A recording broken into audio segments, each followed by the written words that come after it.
와, 오늘 아시아 시장 정말 역사를 새로 썼습니다.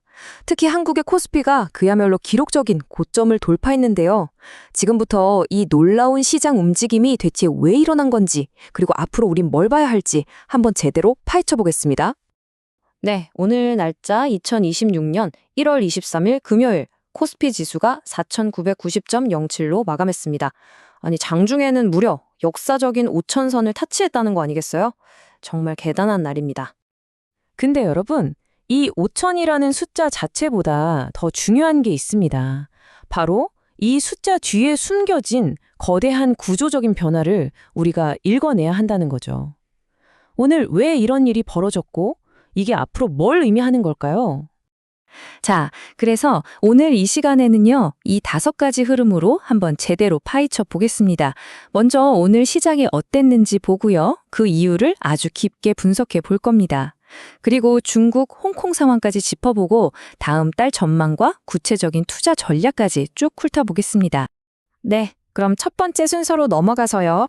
오늘 아시아 주요 시장들이 과연 어떤 숫자로 마감했는지 그 결과부터 바로 확인해 보시죠. 보시는 것처럼 정말 전반적으로 아주 강한 불기둥이 솟았죠.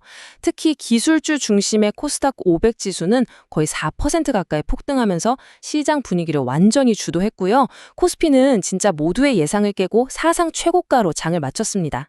아니, 그러면 도대체 왜 이렇게까지 오른 걸까요?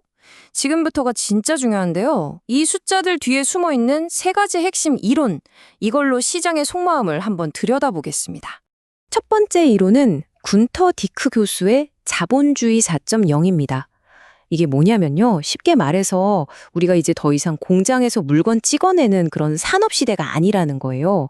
창의력, 지능, 이 네트워크로 연결된 지식, 바로 이런 것들이 돈이 되는 새로운 경제 시대에 들어섰다. 바로 이겁니다. 오늘 시장이 이걸 그냥 온몸으로 증명해줬어요. 보세요. 삼성전자, SK 하이닉스가 이 랠리를 이끌었잖아요. 이게 그냥 반도체 많이 팔아서 오른 게 아니라는 거죠. 시장이 이젠 이 회사들을 AI 시대의 두뇌를 만드는 그런 지능형 인프라 기업으로 보고 그 가치를 어마어마하게 쳐주기 시작했다. 바로 그 증거입니다. 두 번째 이론은 사회적 분위기입니다. 이건 또 뭐냐면 경제 데이터 같은 것보다도요. 사람들 전체의 집단적인 심리, 그러니까 그 분위기가 시장을 움직이는 진짜 힘이라는 거예요. 오늘 시장요? 와, 이 이론을 그냥 교과서처럼 보여줬습니다. 자, 이 그래프를 한번 보시죠. 이게 바로 그 증거입니다. 오늘 개인 투자자들이 거의 1조 원, 9,611억 원을 순매수하면서 시장을 그냥 끌어올렸어요. 이건 뭐 이성적인 분석을 넘어선 거죠. 가자 하는 이 집단적인 낙관론이 시장을 완전히 장악했다는 걸 보여주는 겁니다. 그리고 마지막 3번째 이론, 바로 제도의 힘입니다. 이게 뭐냐면 노벨상까지 받은 이론인데요. 결국 한 나라 경제가 진짜 성장하려면 투명하고 공정한 룰, 그러니까 믿을 수 있는 시스템이 있어야 한다는 겁니다. 아주 간단하죠? 최근 정부가 밀어붙인 밸류어 프로그램 있잖아요. 이게 바로 그겁니다. 기업들한테 주주가치 좀 높여라, 투명하게 경영해라 이렇게 하니까 투자자들이 이 시장 이제 믿을만 하구나 하는 신뢰가 생긴 거예요. 그리고 바로 그 신뢰가 오늘 같은 과감한 투자의 밑거름이 된 거죠. 자, 근데 이게 그냥 감으로만 그런 게 아니에요. 아주 정교한 수학 모델, 퀀트 모델을 돌려봐도 이번 상승이 그냥 거품이 아니라는 게 나옵니다. 괄치라는 변동성 모델은 시장이 아주 안정적이라고 말해주고 있고요. MCMC 시뮬레이션은 2월에 코스피가 5,200까지 갈 확률이 무려 68%나 된다고 예측했어요. 이건 뭐냐? 지금의 상승이 굉장히 힘이 좋은 추세라는 뜻입니다. 자, 그럼 이제 시야를 좀 더 넓혀볼까요? 한국만 오른 게 아니거든요. 이 지역 전체 그림을 한번 봐야 합니다. 중국하고 홍콩 시장도 같이 올랐는데 여기엔 여러 가지 이유가 복합적으로 작용했어요. 중국 정부가 돈을 풀면서 경기를 살리겠다는 신호를 확실히 줬고 바이두 같은 빅테크 기업들 규제도 풀어줬죠.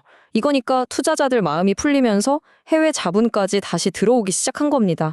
자, 그럼 이제 제일 궁금한 거죠? 오늘 데이터를 보니까 앞으로 시장은 과연 어디로 갈까요? 2월 전망을 한번 보시죠. 분석 결과를 보면요. 2월에도 한국 시장의 이 상승 에너지는 계속될 것 같습니다. 코스피는 지금보다 더 올라서 5,150에서 최대 5,380선까지도 바라볼 수 있다는 예측이 나왔네요. 중국, 홍콩도 마찬가지로 전망이 밝습니다. 특히 눈에 띄는 건 바이두인데요. 무려 15% 이상 상승해서 185선까지도 갈 수 있다고 하네요. 좋습니다. 분석은 여기까지 하고 그럼 제일 중요한 거, 그래서 우리는 뭘 해야 되냐 이거죠. 실제 투자에서는 어떻게 움직여야 할지 구체적인 퀀트 전략을 마지막으로 살펴보겠습니다. 보고서에서 아주 명확한 전략 하나를 제시하는데요. 바로 모멘텀 돌파 전략입니다.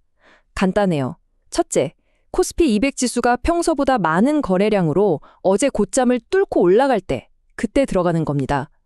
둘째, 그렇다고 가진 돈 다 넣는 거 아니고요. 캘리 고식 같은 걸로 계산해서 내 자본의 딱 25% 정도만 투입하는 거죠. 그리고 마지막, 이게 제일 중요한데 리스크 관리. 만약 내가 산 가격에서 마이너스 3.5% 빠지면 무조건 파는 겁니다. 기계처럼요. 이게 손실을 막는 핵심입니다. 조금 더 고급 전략도 있습니다. 바로 롱, 숏 전략인데요. 예를 들면 앞으로 잘 나갈 것 같은 AI 반도체나 바이오 섹터는 사고, 롱. 동시에 국내 경기가 안 좋아서 힘들어질 것 같은 건설주 같은 건 파는 숏 거죠. 이렇게 짝을 지어서 투자하면 시장이 오르든 내리든 리스크를 상당히 줄일 수 있습니다.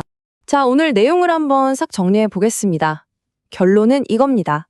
이번 상승은 AI 반도체 실적 같은 아주 단단한 이유가 있는 상승이다. 하지만 원달러 환율이 여전히 높은 건 좀 불안하니까 이런 리스크는 계속 지켜봐야 한다. 이 정도로 요약할 수 있겠습니다. 바로 이 말이 오늘의 핵심 메시지라고 생각합니다. 시장은 늘 오르락내리락 반복하지만 진짜 혁신이 나타나면 아예 판이 바뀐다는 거죠.